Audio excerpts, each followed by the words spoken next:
سب کیسا لگتا ہے، یہ سب کیسا لگتا ہے. بولو ممی، کیا تم بھیا کی آنکھوں میں کانٹا کوئی چبوتی ہو؟ کیا تم آپا باجی کی بھی گردن کاٹنے والی ہو؟ کیا تم اپنے منع کا سر پتھر سے اب کچلو گی؟ کیا تم اپنے جگر کو خود ہی اپنے ہاتھوں کاٹو گی؟ ورنہ میرے ساتھ ہی تم نے کیوں ایسا برتاؤ کیا؟ ہیلو ممی، رزق تو اپنا میں خود لاتی اور کیسا تھوڑے کھاتی. جس مالک نے تم کو دیا تھا، سب کو دیا تھا، وہ مجھ کو بھی دے دیتا.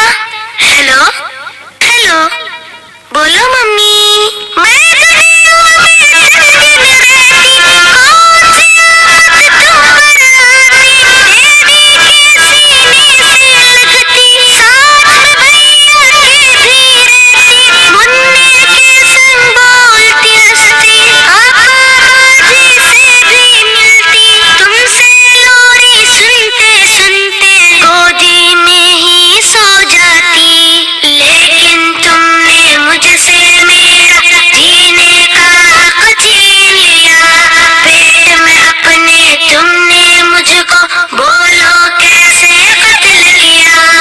چاقو چمٹا نشتر کانٹا میرے بدن میں گھونپ دیا.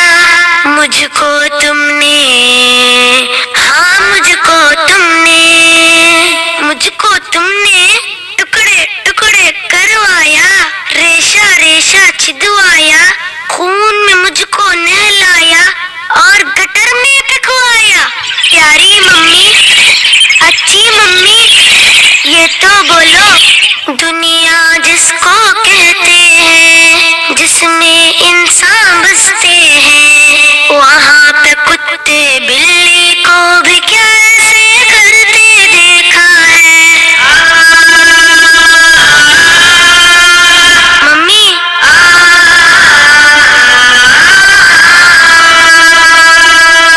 میں جنت میں خوش ہوں لیکن یاد تمہاری آتی ہے. یہ بتلاؤ کیا تم کو بھی میری یاد ستاتی ہے؟ یہ بتلاؤ کیا تم کو بھی میری یاد ستاتی ہے؟ تم نے کب میرا کوئی نام رکھا تھا جو تم کو میں یاد آتی؟ پھر بھی ممی، مجھ سے ملنے ایک دن تم بھی اس جنت میں آ جانا. لیکن ممی، میرا مالک میرا آقا تم سے جب یہ پوچھے گا، جرم وہ کیا تھا جس کے بدلے تم نے میرا خون کیا؟ جرم وہ کیا تھا جس کے بدلے تم نے میرا خون کیا؟ بولو ممی، کیا بولو گی؟ خالق مالک اللہ سے سوچو ممی، کچھ تو سوچو، جلدی سوچو، جلدی سوچو، ورنہ مجھ سے جنت میں تم ملنے کیسے آؤگی، ملنے کیسے آؤگی؟ Hello hello mummy, hello hello. ماشاء اللہ، یہ بہت ہی بہترین انداز میں ان بچوں نے ایکشن کو کیا. یہ یقیناً ہم سب کے لیے ایک سبق ہے کہ ہم کیا کر رہے ہیں اپنے بچوں کے ساتھ. جو حضرات اس میں ملوث ہیں وہ توبہ کریں، استغفار کریں کہ اپنے بچوں کو بھی آنے کی، دنیا میں آنے کے لیے ان کو نہ روکیں. وہ اپنی روزی لے کے آتے ہیں دنیا میں. اب بچوں کے جو پروگرام تھے وہ مکمل ہو چکے. اب ہم بڑوں کے پروگرام یعنی علماء کرام جو جلوہ افروز ہیں اسٹیج پر، علماء کرام کے بیانات سے آپ حضرات مستفیض ہوں گے.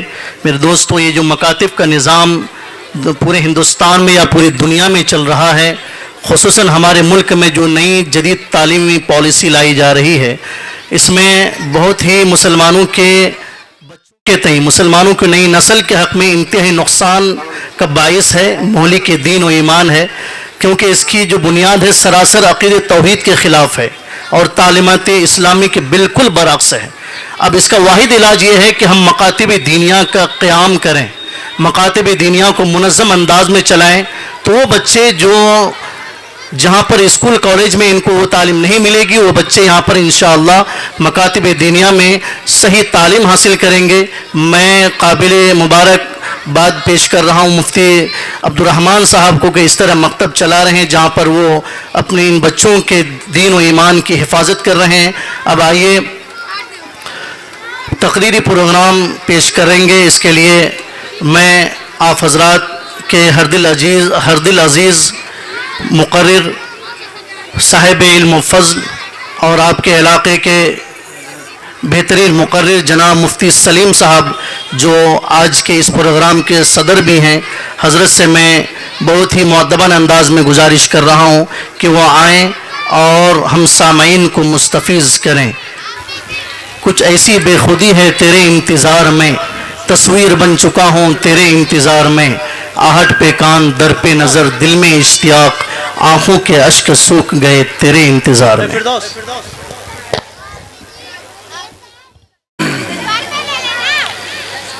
السلام علیکم ورحمۃ اللہ وبرکاتہ۔ الحمد للہ رب العالمین والعاقبۃ للمتقین والصلاة والسلام على سید الانبیاء والمرسلین وعلى آلہ واصحابہ اجمعین ومن تبعہم بإحسان الى یوم الدین، اما بعد فأعوذ بالله من الشيطان الرجيم، بسم الله الرحمن الرحيم، اقرأ باسم ربك الذي خلق، خلق الإنسان من علق، اقرأ وربك الأكرم الذي علم بالقلم، علم الإنسان ما لم يعلم، صدق الله العظيم۔ میرے محترم بزرگوں اور دینی بھائیوں، معزز علماء کرام اور پردہ نشین خواتین اسلام، ماشاءاللہ عصر کے بعد سے آپ حضرات بڑی ہمت اور تحمل کے ساتھ بچوں کا پروگرام سماعت کر رہے تھے۔ یہ مکتب کا نظام ہمارے بچوں کے لیے انتہائی ضروری اور مفید ہے، اور ہمیں اپنے بچوں کو مکتب سے جوڑنا چاہیے، مکتب میں پڑھنے کے لیے بھیجنا چاہیے۔ یہ مکاتب دینیہ ہمارے نسلوں کے ایمان کے تحفظ کا ذریعہ ہے، یہ مدارس دینیہ ہمارے نسلوں میں علم اور قرآن کو منتقل کرنے کا ذریعہ ہے، قرآن و حدیث کو عام اور تام کرنے کا سبب ہے۔ اس لیے ہمیں مکتب کی اہمیت کو سمجھنا چاہیے اور اپنے بچوں کو مکاتب اور مدارس سے جوڑنا چاہیے۔ آج پوری دنیا کے جو حالات ہیں، ان حالات میں اپنے ایمان کو بچانا، اپنے ایمان کو سنبھالنا بہت مشکل ہو رہا ہے۔ تو اب اندازہ لگا سکتے ہیں کہ ہمارے آنے والی نسلوں کے ایمان کا تحفظ کرنا، انہیں اپنے ایمان کو بچانا کتنا مشکل ہوگا۔ آج کوئی خدا کا انکار کرتا ہے، آج ملحدین اور دہریوں کی تعداد دنیا میں بڑھتی جا رہی ہے۔ کوئی خدا کا انکار کرتا ہے کہ خدا ہے ہی نہیں، یہ دنیا خود بخود وجود میں آ گئی ہے۔ میں آپ سے پوچھنا چاہتا ہوں، آپ اپنے اطراف میں دیکھیں، دائیں بائیں آگے پیچھے اوپر نیچے، آپ کو جو بھی چیز نظر آتی ہے، آپ بتائیں کیا اس کا کوئی بنانے والا ہے یا نہیں ہے؟ ہم جس کرسی پر بیٹھے ہیں، ہمارے دائیں جو پردے لگے ہوئے ہیں، بائیں جو مائک ہے، سامنے مائک ہے، اور ہمارے گھر کی ایک ایک چیز کو آپ لے لیجئے، ہم اپنے بدن میں جو کپڑا پہنے ہیں، ہاتھ میں گھڑی ہے، ہاتھ میں موبائل ہے، آنکھوں میں چشمہ ہے، سر پہ ٹوپی ہے، پاؤں میں چپل جوتے ہیں، ہم ایک ایک چیز کو دیکھ لیجئے، کیا ایک چھوٹی سے چھوٹی چیز بغیر کسی کے بنائے وجود میں آئی ہے؟ نہیں آئی ہے۔ یقیناً ان تمام چیزوں کا کوئی نہ کوئی بنانے والا ہے۔ تو پھر اتنی بڑی کائنات، اتنی بڑی دنیا، اور اس دنیا میں اتنے بڑے سورج اور روشنی کا نظام، اتنے بڑے چاند کی چاندنی کا نظام، یہ بارش کا نظام، یہ ہواؤں کا نظام، یہ ستاروں کی تابانی، اور یہ زمین سے غلہ جات اگنے کا سسٹم، یہ کس نے بنایا؟ کیا یوں ہی بغیر کسی کے بنائے ہوئے، بغیر کسی کے حکم سے یہ چیزیں چل رہی ہیں؟ نہیں میرے بھائیوں، اس کائنات کو بنانے والا کوئی ہے، اس کائنات کو چلانے والا کوئی ہے کوئی جو سورج کو روزانہ وقت پہ نکالتا ہے اور وقت پہ ڈباتا ہے کوئی جو سورج چاند کو روزانہ وقت پہ نکالتا ہے اور وقت پہ ڈباتا ہے کوئی جو ہواؤں کو چلاتا ہے، کبھی تیز کرتا ہے، کبھی آہستہ چلاتا ہے کوئی جو بارش کو برسا رہا ہے، زمین سے غلے اگا رہا ہے، اسی ذات بابرکت کا نام اللہ رب العزت ہے۔ ایسا نہیں ہے کہ ہمارا کوئی خدا نہیں ہے، ہر ایک کا مالک ہے، ہر ایک جو ہمیں سانسیں مل رہی ہیں، ہماری آنکھوں میں جو دیکھنے کی جس نے طاقت دی ہے، ہمیں زبان میں بولنے کی جس نے طاقت دی ہے، وہ اللہ نے دی ہے، اور کسی نے نہیں دی ہے، ہمارے ماں باپ نے نہیں دی ہے، کسی ڈاکٹر نے نہیں دی ہے، یہ اللہ کی عطا کردہ نعمت ہے۔ اس لیے کسی کے بہکاوے میں نہ آئیں اور کسی کی چکنی چپڑی باتوں میں نہ آئیں کہ اللہ نہیں ہے، اللہ ہے۔ اللہ کا اقرار کرنا، اللہ کو ماننا، یہ ضروری ہے جہنم سے بچنے کے لیے بھی اور جنت میں جانے کے لیے بھی۔ اگر کوئی اللہ کا انکار کرتا ہے، وہ نہ جنت میں جا سکتا ہے، وہ نہ جہنم سے بچ سکتا ہے، اس کا ٹھکانہ جہنم ہے اور کہیں نہیں ہے۔ اللہ کو ماننے کے ساتھ ساتھ آپ صلی اللہ علیہ وسلم کی رسالت کو ماننا یہ بھی ضروری ہے، اور آپ صلی اللہ علیہ وسلم کی رسالت کو ماننے کے ساتھ ساتھ آپ کی رسالت کو، آپ کی نبوت کو آخر ماننا، آپ کو خاتم النبیین ماننا یہ بھی ضروری ہے۔ نبیوں کا سلسلہ ختم ہو گیا، رسولوں کا سلسلہ ختم ہو گیا، اب قیامت تک کوئی نبی نہیں آنے والا۔ ہمارے اور آپ کے نبی حضرت محمد مصطفیٰ صلی اللہ علیہ وسلم آخری رسول ہیں۔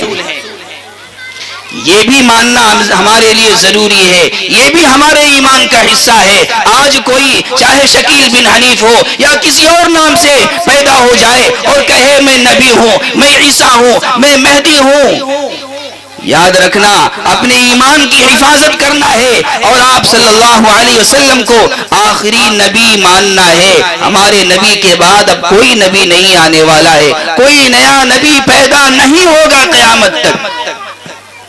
ہاں، آپ صلی اللہ علیہ وسلم نے یہ خبر دی ہے کہ آخر زمانے میں حضرت عیسیٰ علیہ السلام آئیں گے۔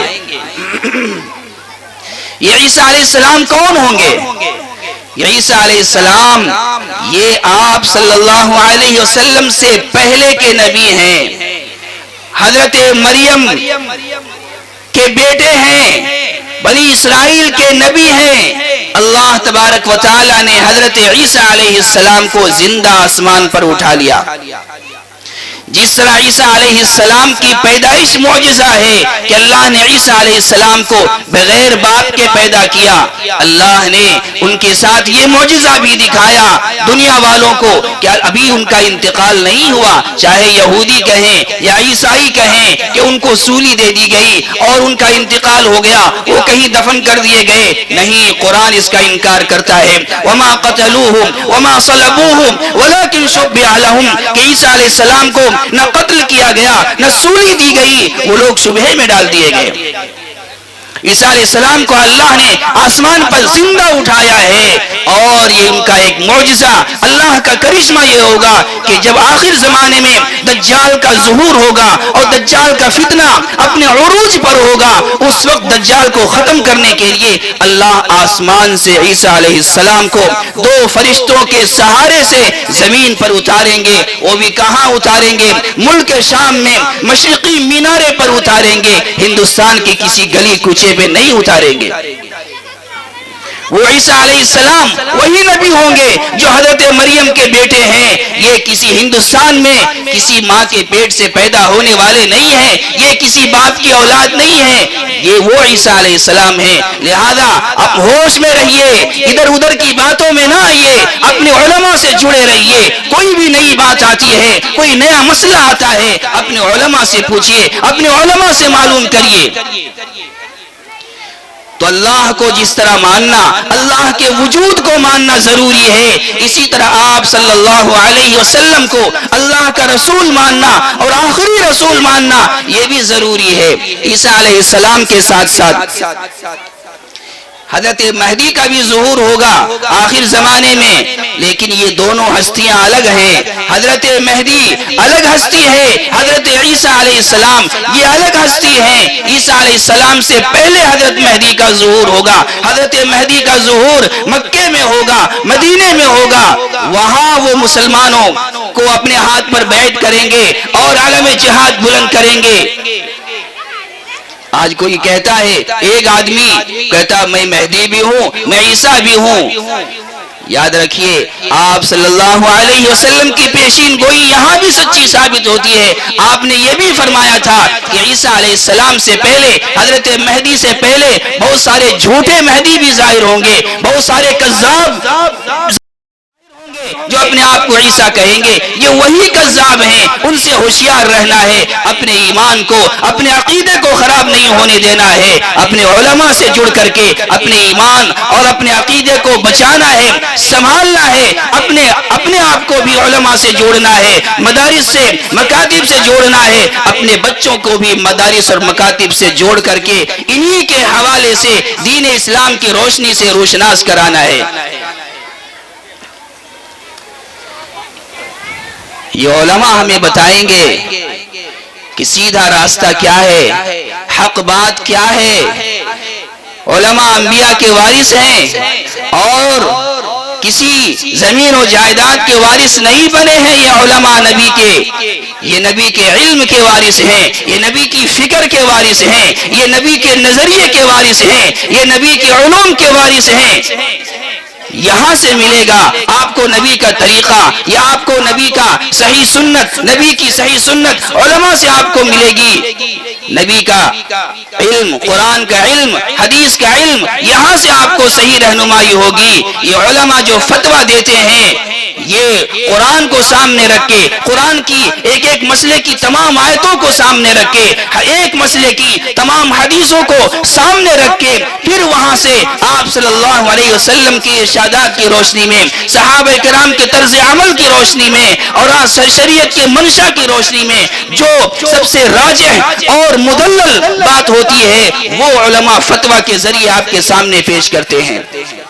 کوئی یہ کہے کہ فتوے سے کیا ہوتا ہے، عقل سے سوچو۔ میرے بھائی اور بزرگوں، صحابہ تو فتوے کے محتاج ہیں، تابعین فتوے کے محتاج ہیں، تبع تابعین فتوے کے محتاج ہیں، آج تک ساری امت فتوے کے محتاج ہے۔ آج آپ کو کوئی یہ کیسے کہہ سکتا ہے کہ فتوے کی ضرورت نہیں ہے؟ امام مالک رحمت اللہ علیہ جب ان سے کوئی حدیث پوچھنے کے لیے، ان کے پاس کوئی حدیث سیکھنے کے لیے آتا تھا، امام مالک رحمت اللہ علیہ گھر کے اندر جاتے تھے، غسل کرتے تھے، اچھے کپڑے پہنتے تھے، عطر لگاتے تھے، اس کے بعد آ کر کے اس کو حدیث سکھاتے تھے، حدیث بتاتے تھے۔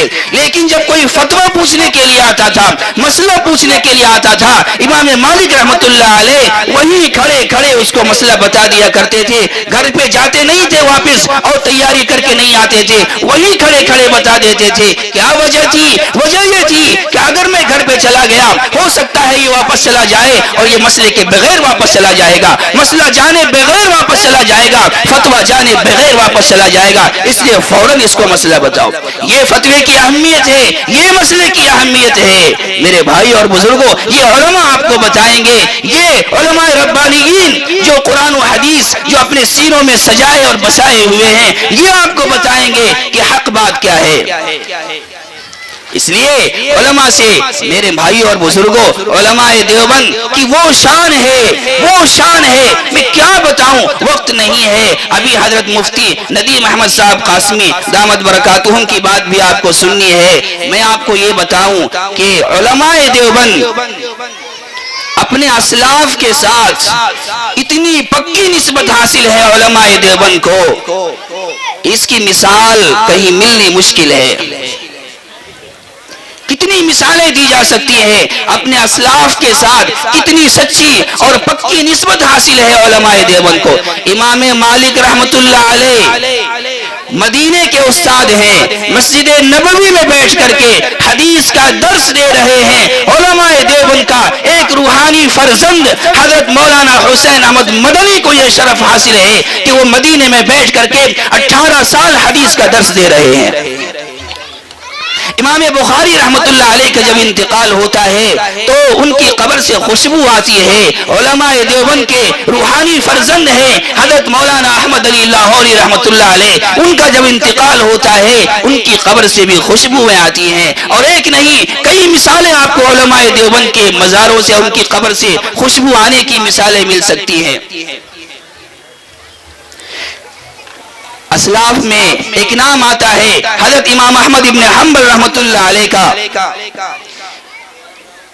مسئلہ خلق قرآن میں ان کو اتنی تکلیفیں پہنچائی گئی، اتنی اذیتیں پہنچائی گئی، لیکن ساری اذیتوں کو سہتے ہوئے، ساری تکلیفوں کو برداشت کرتے ہوئے علماء کے سر کو بلند رکھا اور مسئلے کے سامنے اپنے آپ کو کبھی ظالم طاقتوں کے سامنے اپنے آپ کو کبھی جھکایا نہیں، مسئلے کے خلاف ایک قدم آگے نہیں بڑھائے۔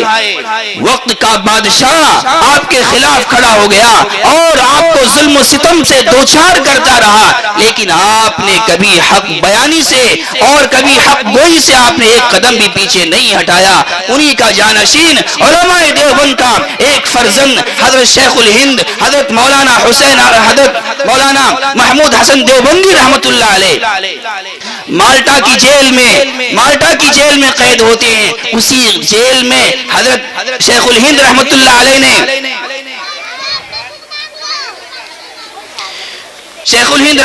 علیہ نے اسی مالٹا کی جیل میں قرآن پاک کی تفسیر لکھی ہے، جو آج تفسیر شیخ الہند یا تفسیر عثمانی کے نام سے مشہور ہے۔ جب انگریز اس مالٹا کے جیل میں حضرت شیخ الہند رحمت اللہ علیہ کو تہ خانے میں لے جا کر کے ان کو تکلیف پہنچائی جاتی تھی، سزائیں دی جاتی تھی، اذیتیں دی جاتی تھی، ان کے شاگرد مولانا حسین احمد مدنی بھی وہاں موجود تھے، اور بھی دیگر علماء کرام، مولانا عزیر گل رحمت اللہ علیہ، یہ حضرات بھی وہاں موجود تھے۔ یہ حضرات کہتے تھے کہ حضرت آپ کتنی تکلیفیں برداشت کریں گے، ہم سے دیکھی نہیں جاتی آپ کی تکلیفیں، آپ کی سزائیں ہم سے دیکھی نہیں جاتی۔ مولانا کہتے صبر کرو، اور روزانہ ان کے ساتھ یہی معاملہ ہوتا۔ روز انگریز افسر آتے اور جلاد آتے، تہخانے میں مولانا کو لے جایا جاتا اور سریے گرم کر کے ان کی کمر میں داغا جاتا، تکلیفیں پہنچائی جاتی۔ ایک دن سارے علماء جو ان کے ساتھ مالٹا کی جیل میں قید تھے، وہ شاگرد حضرات سب آئے، دست بستہ ہاتھ جوڑ کر کھڑے ہو گئے کہ حضرت اب ہم سے برداشت نہیں ہو سکتا، اب آپ کی تکلیف ہم سے بالکل نہیں دیکھی جاتی، آپ کوئی حیلہ کیوں نہیں اختیار کر لیتے، کوئی بہانہ کیوں نہیں اختیار کر لیتے؟ کتاب الحیل لکھی گئی ہے، کوئی حیلہ اختیار کر لیجئے، کوئی ذو معنی لفظ بول دیجئے، کوئی ایسا لفظ بول دیجئے کہ آپ کی مراد کچھ اور ہو، انگریز کچھ اور سمجھ لے اور آپ کو اس سزا سے بری کر دیا جائے، یہ سزا آپ کی ختم کر دی جائے۔ مولانا شیخ الہند رحمت اللہ علیہ جلال میں آ گئے اور کہا کہ حسین احمد مدنی تم کیا سمجھتے ہو، میں غلام ہوں حضرت بلال حبشی رضی اللہ عنہ کا، میں غلام ہوں عمر فاروق رضی اللہ عنہ کا۔ کتنے صحابہ کرام کے نام گنوائے، کہا کہ حسین احمد مدنی شیخ الہند کی، محمود حسن کی جان تو جا سکتی ہے، لیکن میرا ایمان میرے سینے سے نہیں جا سکتا، میں ایک جملہ بھی ایسا نہیں بول سکتا جو میرے ایمان اور قرآن و شریعت کے خلاف ہو۔ یہ علماء دیوبند ہے میرے بھائی اور بزرگوں۔ کسی نے آپ کو غلط بتایا ہے کہ علماء دیوبند کا عقیدہ یہ ہے کہ شیطان کا علم حضور صلی اللہ علیہ وسلم کے علم سے زیادہ تھا، نعوذ باللہ من ذالک۔ کسی نے آپ کو یہ غلط بتایا ہے کہ نماز میں حضور صلی اللہ علیہ وسلم کا خیال آ جائے تو نماز ٹوٹ جائے گی، نماز فاسد ہو جائے گی۔ کسی نے آپ کو غلط بتایا ہے کہ نماز میں آپ صلی اللہ علیہ وسلم کا خیال آ جانا یہ گدھے اور دیگر جانور کے خیال سے یہ بدتر ہے۔ کسی نے آپ کو غلط مسئلہ سمجھایا ہے۔ میرے بھائی آپ یقین کیجئے میں علماء دیوبند کا ایک ادنا خادم ہونے کی حیثیت سے میں آپ کو یقین دلاتا ہوں، میں آپ کو باور کراتا ہوں کہ علماء دیوبند کا یہ عقیدہ نہیں ہے، ہرگز نہیں ہے کہ نعوذ باللہ شیطان کا علم آپ صلی اللہ علیہ وسلم کے علم سے زیادہ تھا، بلکہ علماء دیوبند کا عقیدہ یہ ہے کہ آپ صلی اللہ علیہ وسلم کا علم شیطان تو کیا وہ کس خاک کا ہے، وہ کس کھیت کا مولی ہے۔ اللہ تبارک و تعالیٰ کے بعد اس کائنات میں سب سے زیادہ علم، تمام انسانوں سے زیادہ علم، تمام جناتوں سے زیادہ علم، تمام فرشتوں سے زیادہ علم وہ آپ صلی اللہ علیہ وسلم کو حاصل تھا۔ یہ کس نے آپ کو بتا دیا میرے بھائی؟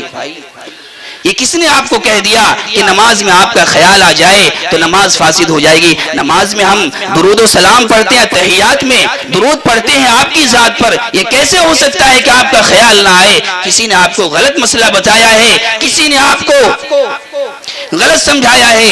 کوئی اگر نکتہ چینی پہ آ جائے، تنقید کرنے پہ آ جائے تو قرآن پہ بھی تنقید کر سکتا ہے۔ قرآن پہ لکھا ہے یا ایھا الذین آمنوا لا تقربوا الصلاۃ، کہ ایمان والو نماز کے قریب مت جاؤ۔ اب کوئی آپ کو یہی سمجھا ہے بھائی نماز مت پڑھو، قرآن میں لکھا ہے نماز کے قریب مت جاؤ۔ 5ویں پارے میں 4تھے رکوع میں 3رے رکوع کے پاس لکھا ہوا ہے یا ایھا الذین آمنوا لا تقربوا الصلاۃ، اے ایمان والو نماز کے قریب مت جاؤ۔ تم کیوں مسجد جا رہے ہو، کیوں نماز پڑھ رہے ہو؟ کوئی ضرورت نہیں۔ آپ کیا کہیں گے؟ ارے بھائی اس کے آگے پیچھے تو دیکھو کیا لکھا ہوا ہے، وَأَنْتُمْ سُكَارَىٰ، اے ایمان والو نشے کی حالت میں نماز کے قریب مت جاؤ۔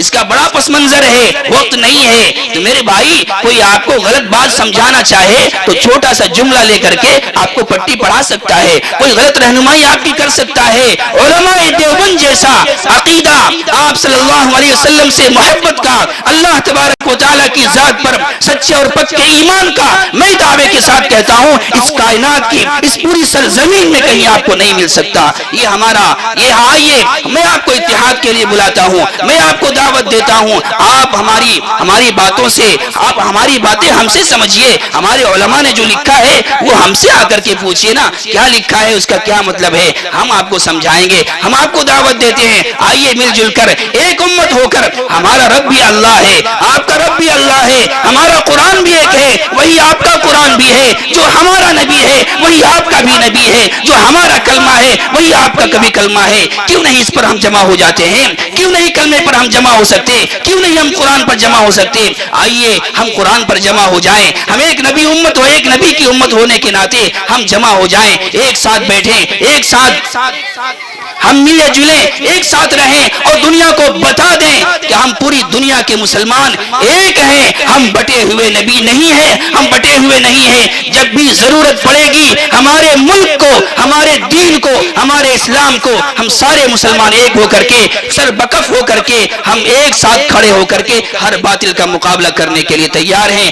آمین وآخر دعوانا الحمدللہ رب العالمین۔ ماشاءاللہ، منفعت ایک ہے اس قوم کی، نقصان بھی ایک ہی سب کا نبی، دین بھی ایمان بھی ایک، حرم پاک بھی اللہ بھی قرآن بھی ایک، کیا بڑی بات تھی ہوتے جو مسلمان بھی ایک۔ آپ کے سامنے مفتی سلیم صاحب بہترین اور اچھے بیان آپ کے سامنے پیش کیے، بہت ساری باتوں کو انہوں نے لی، حالت حاضرہ پر روشنی ڈالے۔ اب آئیے ہمارے لسٹ کی سب سے آخری کڑی ہمارے جو ہے خصوصی مقرر. اب میں ایسے مقرر جو قوم و ملت کی فلاح و بہبود کے لیے ہمیشہ فکر مند رہتے ہیں, حالات حاضرہ پر جن کی گہری نظر رہتی ہے, جن کے بیان, جن کی باتوں کو دلوں میں اجاگر, جذبات کو اشکبار اور آنکھوں کو اشکبار کر دیتی ہے, جن کے بیان میں سوز دل اور درد جگر بھی ہے. اس سے میری مراد جناب حضرت مولانا ندیم احمد قاسمی, صدر الفلاح انٹرنیشنل فاؤنڈیشن کی ذات گرامی ہے. موصوف کو میں اس شعر کے ساتھ مدعو کر رہا ہوں کہ تیری ایکتائی ہر ایک رنگ میں چھائی ہے, سارا مجمع تیرے جلووں کا تماشائی ہے. اے بلبل شیدا تو نے سنا ہے ہنس ہنس کر, اب جگر تھام کے بیٹھو حضرت کی باری آئی ہے.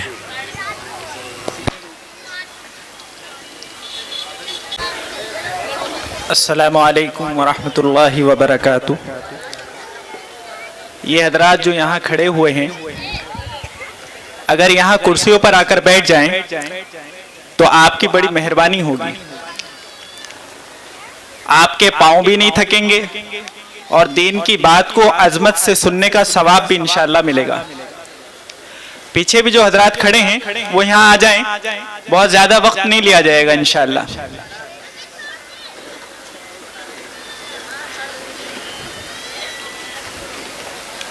ایک دفعہ درود شریف پڑھ لیں. اللہم صلی علی محمد وعلی آل محمد وبارک وسلم. نحمده ونصلي على رسوله الكريم. اما بعد فاعوذ بالله من الشيطان الرجيم. بسم الله الرحمن الرحيم. قل هل يستوي الذين يعلمون والذين لا يعلمون انما يتذكر اولو الالباب. اللہ تعالیٰ قرآن کریم میں فرماتے ہیں کہ آپ کہیے کہ وہ لوگ جو جانتے ہیں یعنی علم رکھتے ہیں, اور وہ لوگ جو نہیں جانتے یعنی علم نہیں رکھتے, کیا وہ لوگ برابر ہو سکتے ہیں؟ یقیناً نہیں ہو سکتے. کہیں فرمایا کہ وہ لوگ جو جانتے ہیں وہ بصارت والے ہیں, وہ بصیرت والے ہیں, وہ دیکھنے والے ہیں, اور جو نہیں جانتے وہ اندھے ہیں.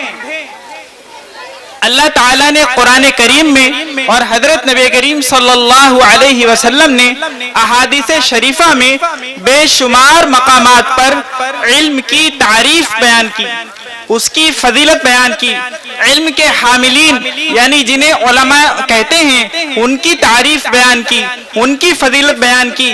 بلکہ بعض روایتوں میں تو ہے کہ اللہ تعالیٰ کل قیامت کے دن ان لوگوں کو جنہیں علم سے نوازا ایک طرف لے جا کر کہیں گے کہ میں نے تمہیں اپنا علم اور اپنا حلم اسی لیے دیا تھا تاکہ تمہیں بخش دوں.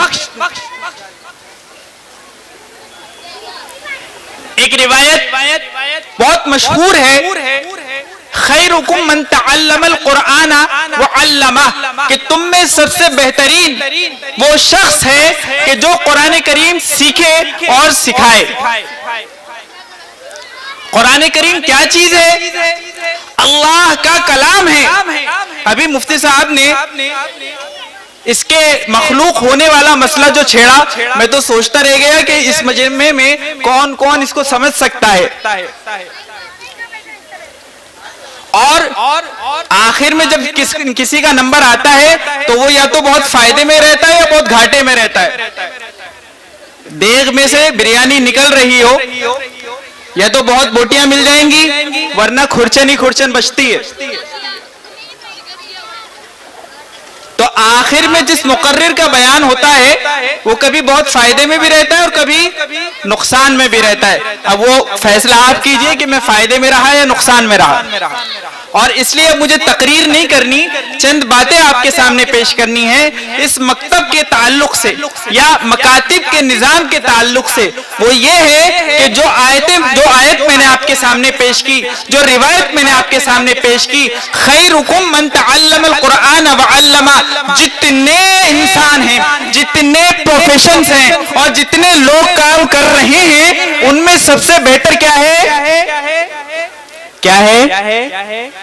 ابھی میں بتا کر گیا. آپ جانتے ہیں سب سے بہترین انسان کون ہے کہ جو قرآن کریم سیکھے اور سکھائے. اور روایت میں دونوں طرح سے بات آئی ہے. علماء نے لکھا ہے کہ خیرکم من تعلم القرآن وعلمہ، خیرکم من تعلم القرآن او علمہ. اس سے معنی اور زیادہ عام ہو جاتے ہیں کہ قرآن کریم سیکھے اور سکھائے. پہلے سیکھتا ہے پھر سکھاتا ہے. لیکن خیرکم من تعلم القرآن او علمہ، جو قرآن کریم سیکھے یا سکھائے. اللہ کے نبی صلی اللہ علیہ وسلم نے ایک جگہ فرمایا کہ تم علم دین کو سیکھنے والے بنو، تم علم دین کے سیکھنے والے بنو، یا علم دین کو سکھانے والے بنو، یا علم دین کو سیکھنے اور سکھانے والے سے محبت رکھنے والے بنو. اور چوتھے مت بننا ورنہ ہلاک ہو جاؤ گے. جو لوگ ان بوریا نشینوں پر تنقید کرتے ہیں، اعتراض کرتے ہیں مکتب میں بیٹھنے والے پر، کہتے ہیں کہ یہ چندہ خور ہے. اللہ کا نبی کہتا ہے خیرکم من تعلم القرآن وعلمہ. سنو، کان کھول کر سنو، تم میں سب سے بہتر وہ ہے جو اللہ کا قرآن سیکھتا ہے، اللہ کا قرآن سکھاتا ہے، اس کی تفسیر کرتا ہے، اس کی تجوید پڑھاتا ہے، اس کی قرآت سکھاتا ہے، جو فتویٰ دیتا ہے، جو مسئلہ بتاتا ہے. قرآن کی خدمت جس نہج سے کی جائے وہ بہترین ہے.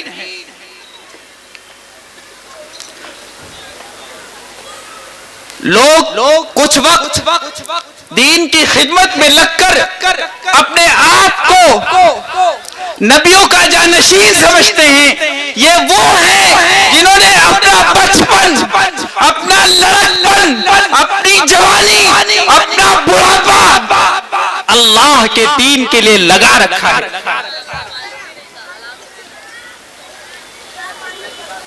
8 سال 10 سال علماء کی جوتیاں سیدھی کرتے ہیں، ان کی مار کھاتے ہیں، ان کی ڈانٹ کھاتے ہیں، تب جا کر وہ مسجد کے منبر پر بیٹھتے ہیں.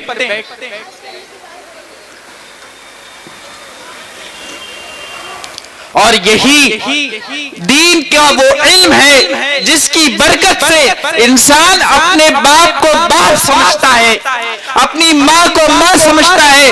کیونکہ حدیث شریف میں آتا ہے کہ وہ انسان جس سے تم پیدا کیے گئے ہو، جسے ماں اور باپ کہتے ہیں، کہ ان کی رضا میں خدا کی رضا ہے. ماں کے پاؤں کے نیچے جنت ہے اور باپ جنت کا دروازہ ہے، چاہے اسے باقی رکھ یا ضائع کر دے. میں آپ کو چیلنج کرتا ہوں کہ ماں باپ کی خدمت کرنے والے جتنے یہ علماء ہیں، آپ دنیا کے کسی انسان کو بتا دیں جو علماء سے زیادہ وہ اپنے ماں باپ کی خدمت کرتے ہوں، ان کا احترام کرتے ہوں. کیوں؟ اس لیے کہ قرآن کا حکم ہے وَاخْفِضْ لَهُمَا جَنَاحَ الذُّلِّ مِنَ الرَّحْمَةِ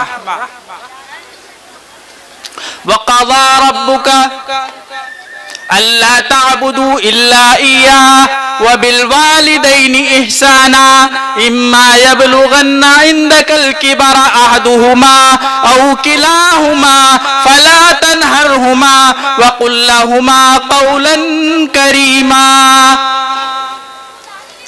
ہر وقت ان علماء کے ذہنوں میں وہ تصور ہوتا ہے کہ قرآن کا حکم ہے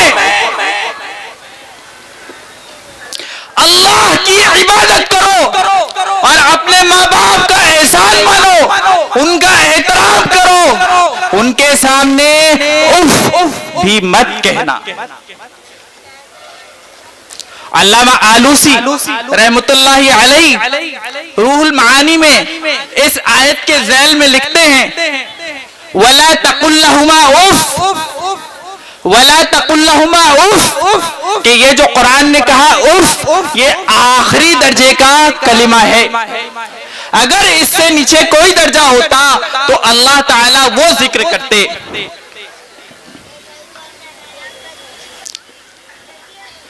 اس کا مطلب یہ کہ جب ہمارے ماں باپ ہمیں کوئی حکم دیتے ہیں، بچوں آپ سے مخاطب ہوں، جب ہمارے ماں باپ کوئی چیز کا حکم ہمیں دیتے ہیں، نماز پڑھنے کا حکم دیتے ہیں، کوئی چیز لانے کا حکم دیتے ہیں، کوئی خدمت کرنے کا حکم دیتے ہیں، اور اس وقت اگر ہم کہتے ہیں نا یہ آہستہ سے ایسا، کہ یہ بھی ناجائز اور گناہ ہے، ماں باپ کی بات مان لینا یہ فرض اور واجب ہے۔ یہ کب پتہ چلے گا بچوں کو؟ جب وہ قرآنی تعلیم سے آراستہ ہوں گے، جب وہ اللہ اور رسول کے پیغامات سے آراستہ ہوں گے، جب وہ جانیں گے کہ اللہ تعالیٰ کا کیا حق، رسول اللہ کا کیا حق، ماں باپ کا کیا حق، استاذ کا کیا حق، معاشرے میں کس کا کیا حق، یہ کب جانیں گے؟ کہ جب وہ مکتب میں آئیں گے۔ ورنہ میں آپ کو اپنا تجربہ بتا رہا ہوں، میں کالج میں پڑھاتا ہوں، وہاں کالج کے بچوں سے میں نے معلوم کیا کہ ہمارے نبی حضرت محمد صلی اللہ علیہ وسلم کا، میں نے کہا ہمارے نبی کا نام کیا ہے؟ تو وہ 13th کے بچے، ڈگری کالج کے بچے، ان میں سے بہت سے نے بتایا صلی اللہ علیہ وسلم۔ کیا نام بتایا؟ صلی اللہ علیہ وسلم۔ رونے کا مقام ہے، رونے کا مقام۔ وہی ڈگری کالج کا بچہ 2-3 سالوں میں شادی کر دی جاتی ہے اس کی، وہ خود کسی کا باپ بن جاتا ہے، لیکن اسے یہ نہیں پتا کہ ہمارے نبی کا نام کیا ہے۔ یہ میں آپ کو سچی بات بتا رہا ہوں، خود کا تجربہ، میں نے خود پوچھا اور انہوں نے یہ جواب دیا۔ اب آپ کس بات پر فخر کرتے ہیں؟ ہمیں اپنے نبی کا نام نہیں پتا۔ میں نے پوچھا ہمارے نبی کی والدہ کا نام کیا ہے؟ تو کسی نے بتایا فاطمہ اور کسی نے بتایا عائشہ، بڑی مشکل سے کسی نے بتایا کہ آمینہ۔ یہ ان لوگوں کا حال ہے کہ جو نسلاً بعد نسلن، یعنی کئی جنریشن سے مسلمان کہلاتے ہیں، جن کی بچپن میں مسلمانی تو ہوئی ہے لیکن انہیں مسلمان نہیں بنایا گیا۔ آج کا بچہ 20 سال کا ہو گیا، کبھی اس کے ماں باپ نے اس کو یہ کہہ کر نہیں سنایا کہ بیٹا سو جا ورنہ فجر قضا ہو جائے گی۔ کیا کہہ کر سلاتے ہیں؟ بیٹے سو جاؤ، صبح اسکول جانا ہے۔ کیا کہتے ہیں؟ دیکھو بچے کہہ رہے ہیں، گواہی دے رہے ہیں۔ بچے ان کو کیا کہتے ہیں؟ بیٹا سو جا، صبح اسکول جانا ہے۔ اور جس دن سنڈے کے آج سنڈے سونے دو۔ یاد رکھو جس نے اللہ کی نافرمانی کو اپنے سامنے برداشت کیا، تمہاری سلوٹیں نہیں آئیں، وہ اللہ کی نماز ضائع کر رہا تھا، نہیں کماتا۔ اس کے دوستوں کو کہتے ہیں بھائی اس کو سمجھاؤ، جوان ہو گیا کماتا نہیں۔ رشتہ دار کوئی آتا ہے اس کو کہتے ہیں اس کو سمجھاؤ، کچھ کماتا نہیں، لیکن نماز نہیں پڑھتا، روزے نہیں رکھتا۔ کبھی کہا اس کو کوئی سمجھاؤ یہ نماز نہیں پڑھتا۔ ایک وہ بچہ جس کے سامنے کوئی ایسا ٹیبل فین لگا ہوا ہو جس میں اوپر کی جالی نہ ہو، کوئی چھوٹا بچہ اس کے آگے بڑھ رہا ہو، کیا آپ اس کو برداشت کریں گے کہ وہ اس میں اپنی انگلی کٹا لے؟ ماں باپ کہتے ہیں کہ سمجھاتے ہیں مانتا نہیں۔ کیا کہتے ہیں؟ سمجھاتے ہیں مانتا نہیں۔ اور اگر کوئی مکتب میں آنے لگا تو 1.5 دن, میں اس کو جان بوجھ کر ذرا طنزیہ لہجے میں کہتا ہوں کہ 1.5 دن کہتے مولانا کیا سکھا رہے, کیسے بات کرتا ہے, کہتے کہ نہیں کہتے. اور آپ کے ساتھ کتنی دیر رہتا ہے وہ؟ 23 گھنٹہ. مکتب میں کتنی دیر رہتا ہے؟ 1 گھنٹہ. آپ بتائیے 23 گھنٹے کا اثر ہوتا ہے کہ 1 گھنٹے کا؟ اور پھر اس کا کھانا جو اس کے پیٹ میں جا رہا ہے, جب تک حلال روزی پیٹ میں نہیں جائے گی, اللہ کی قسم کھا کے کہتا ہوں, اللہ کی قسم کھا کے کہتا ہوں, جب تک پیٹ میں حلال روزی نہیں جائے گی, حق اور باطل میں وہ فرق نہیں کر پائے گا, گناہوں سے نہیں بچ سکتا. نماز پڑھے گا بھی تو اس کے سر سے ایک بالش نہیں اٹھے گی. اس لیے یہ مکاتب کا جو نظام ہے اس کی اہمیت کو سمجھیے. جو لوگ اپنی زندگیاں اس میں کھپا رہے ہیں ان کا ساتھ دیجئے, ان کا ہر ممکن تعاون کیجئے. اپنے بچوں کو, اپنے پاس پڑوس کے بچوں کو مکاتب میں داخل کروائیے اور ان سے آ کر پوچھئے کہ ہم کس طرح آپ کا تعاون کر سکتے ہیں. کسی بڑے ٹرسٹ کے تحت میں کوئی کام کرنا آسان ہوتا ہے. ایک تنہا آدمی جب اپنی ڈگر خود نکالتا ہے, اس سے پوچھئے پتا پانی ہو جاتا ہے.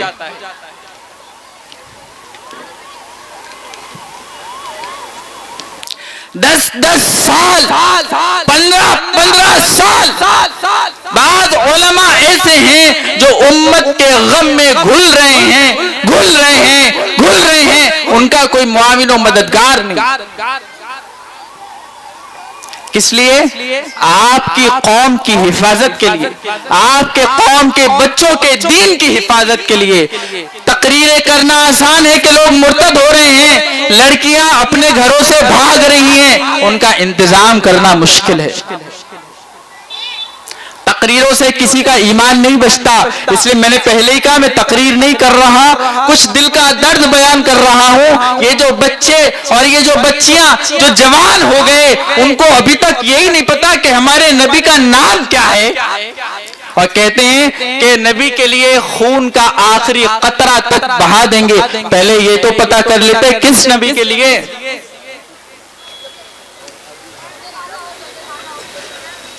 اس لیے بہت ضرورت اس بات کی ہے کہ اپنے بچوں کی فکر کی جائے.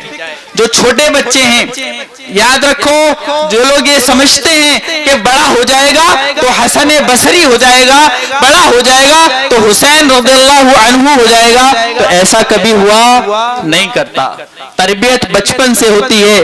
ایک آخری واقعہ بیان کر کے اپنی بات پوری کرتا ہوں. حضرت نبی کریم صلی اللہ علیہ وسلم کا مکان ہے, اس میں حضرت حسین ٹہل رہے ہیں, آپ کے نواسے ہیں. کہیں کھجوروں کا پہلے یعنی ڈھیر لگا ہوا ہوگا, پھر وہ تقسیم ہو گئی, وہ صدقے کی کھجوریں تھی, اس میں سے بڑے ڈھیر میں سے ایک آدھ کھجور رہ جاتی ہے, کوئی کھجور رہ گئی. حضرت حسین رضی اللہ عنہ چھوٹے بچے ہیں, حضرت حسین رضی اللہ عنہ نے دیکھا کہ کھجور ہے. چھوٹے بچوں کی عادت ہوتی ہے کوئی کھانے کی چیز لی اور منہ میں ڈال لی. حضرت حسین رضی اللہ عنہ نے بھی کھجور اٹھائی اور منہ میں ڈال لی. حضرت نبی کریم صلی اللہ علیہ وسلم کی نظر پڑی, آپ نے بلایا بیٹا ادھر آؤ, منہ میں کیا ہے؟ تو حضرت حسین کا دیکھا کہ منہ میں کھجور ہے. حضرت نبی کریم صلی اللہ علیہ وسلم نے منہ میں ہاتھ ڈالا اور وہ کھجور نکالی اور فرمایا بیٹا ہم سید ہیں, ہمیں صدقے کا مال حلال نہیں. یہ ان لوگوں کے لیے سبق ہے جو لوگ سمجھتے ہیں کہ بچہ بڑا ہو جائے گا تب ہم اسے سمجھائیں گے. رحمت للعالمین نے اپنے اس چھوٹے سے بچے کے لیے جن کی عمر تقریباً 6 سال ہے, حضور پردہ فرما گئے, حضور کا انتقال ہو گیا, اس سے پہلے کا کبھی کا واقعہ رہا ہوگا, آپ نے یہ انتظار نہیں کیا حسین بڑا ہوگا تو علی اسے دین سمجھا دے گا. اللہ کے نبی صلی اللہ علیہ وسلم نے اسی وقت ان کی تربیت فرمائی. اس لیے تعلیم بھی کافی نہیں, تربیت بھی ضروری ہے. یہاں جو بچے اپنا پروگرام پیش کر رہے تھے, کیسے کیسے پیارے پیارے پروگرام پیش کر رہے تھے. ہر پروگرام میں کوئی نہ کوئی میسج تھا, اس کا کچھ مورل تھا, اس کا کچھ کنکلوژن تھا.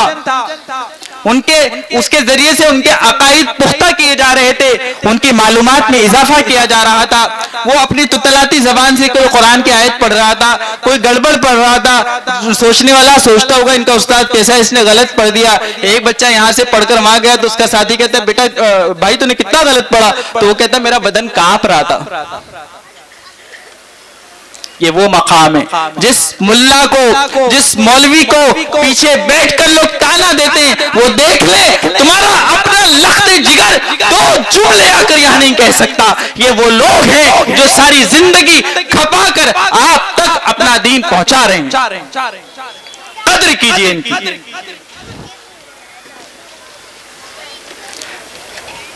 اللہ تعالی ہمیں ان سب باتوں سے صحیح سبق لینے کی توفیق نصیب فرمائے. دین کی خدمات کے لیے ہمیں بھی قبول فرمائے، ہماری نسلوں کو بھی قبول فرمائے، اور زیادہ سے زیادہ بچوں کو آپ اس مکتب میں داخل کروائیے. اور اپنے حضرت مفتی عبد الرحمن صاحب سے رابطہ کیجئے کہ کوئی تعاون اگر آپ ان کے لیے کر سکتے ہیں، ان کے لیے بظاہر اور اصلاً اپنی اولاد کے لیے، اپنی قوم کے لیے اگر آپ کچھ کر سکتے ہیں تاکہ اور منظم انداز میں وہ یہ پروگرام بھی کریں اور منظم انداز میں یہ وہ مکتب بھی چلائیں. اور اللہ تعالی ہم سب کو کہنے سننے سے زیادہ عمل کی توفیق نصیب فرمائے. بہت وقت ہو گیا، بہت وقت سے آپ بچوں کا بھی پروگرام سن رہے تھے، علماء کا بھی پروگرام سن رہے تھے. ایک آخر میں ایک چیز اور یاد آ گئی، ختم کرنے کا وعدہ تھا، اگر آپ اجازت دیں تو وہ عرض کر لوں. حضرت مفتی صاحب نے شکیل بن حنیف کے تعلق سے کئی باتیں بتلائیں، اور وہ اس وقت امت کے لیے بتانا اس لیے ضروری ہو گیا ہے کہ اس کے جو کارندے ہیں وہ بہت محنت کرتے ہیں اور ہم کچھ محنت نہیں کرتے. تو اس کے کارندے باقاعدہ اعتکاف میں مسجدوں میں ہماری ہی شکل و صورتوں میں گھس جاتے ہیں اور جگہ جگہ پر ان کو پکڑتے ہیں اور صحیح العقیدہ مسلمان کے عقیدے کو خراب کرنے کی کوشش کرتے ہیں کہ مہدی کون صحیح ہے اور کون غلط. اس کی موٹی موٹی دو تین باتیں آپ سمجھ لیں بس، بہت لمبی چوڑی بحث میں جانے کی ضرورت نہیں. مہدی اور حضرت عیسیٰ علیہ السلام کے تعلق سے، یعنی حضرت عیسیٰ علیہ السلام کا تو مسلمانوں کو پتہ ہی ہے کہ حضرت عیسیٰ ابھی مفتی صاحب نے بھی ذکر کر دیا کہ حضرت عیسیٰ تو وہ ہیں جو پہلے پیدا ہو چکے ہیں اور اللہ تعالیٰ انہیں آسمانوں پر اٹھا چکا ہے، اور پھر وہ زندہ سلامت آئیں گے، ابھی بھی زندہ ہیں اور زندہ اتریں گے. ان کا نزول ہوگا، نزول ہوگا، اتریں گے، پیدا نہیں ہوں گے، نزول ہوگا، نزول ہوگا. یہ ایک جملے میں بات سمجھ میں آ جائے گی کہ جس کا نزول نہیں ہوا وہ عیسیٰ نہیں ہو سکتا، جو آسمان سے نہیں اترا وہ عیسیٰ نہیں ہو سکتا. پیدا نہیں ہوں گے، نزول ہوگا، اتریں گے. عوام کی بات ہے، عوام کی زبان میں کہہ رہا ہوں. دوسری بات، شکیل بن حنیف جو ہے اس کے لیے احادیث یعنی حضرت مہدی کے متعلق جو احادیث شریفہ ہیں اس میں جو نشانیاں بتائی گئی ہیں وہ موٹی موٹی دو تین چیزیں بس یاد رکھو، اس کے علاوہ کسی بحث میں پڑھنے کی آپ کو ضرورت نہیں. سب سے پہلی بات، مہدی جو ہوں گے تو ان کی والد اور والدہ یہ سید خاندان سے ہوں گے، حسنی اور حسینی ہوں گے. ایک بات، یہ بہار شریف کا چھوکرا ہے،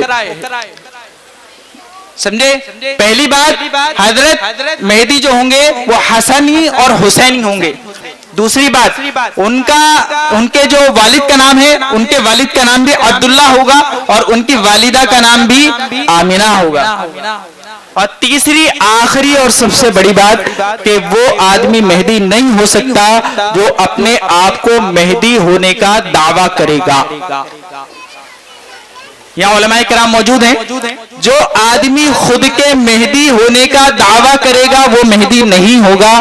یعنی قیامت تک جتنے لوگ اپنے آپ کو مہدی ہونے کا دعویٰ کریں گے ان میں سے کوئی مہدی نہیں ہے. مہدی وہ ہے جو مدینہ شریف سے آ کر مکہ شریف میں بیت اللہ کا طواف کر رہے ہوں گے اور اس زمانے کے بہت سے قطب و ابدال، اللہ کے ولی انہیں دیکھیں گے اور ان کے آثار سے انہیں پہچان لیں گے اور وہ ان کو کہیں گے، وہ علماء ان سے کہیں گے، فورسفلی کہیں گے کہ آپ ہماری بیعت لیجئے.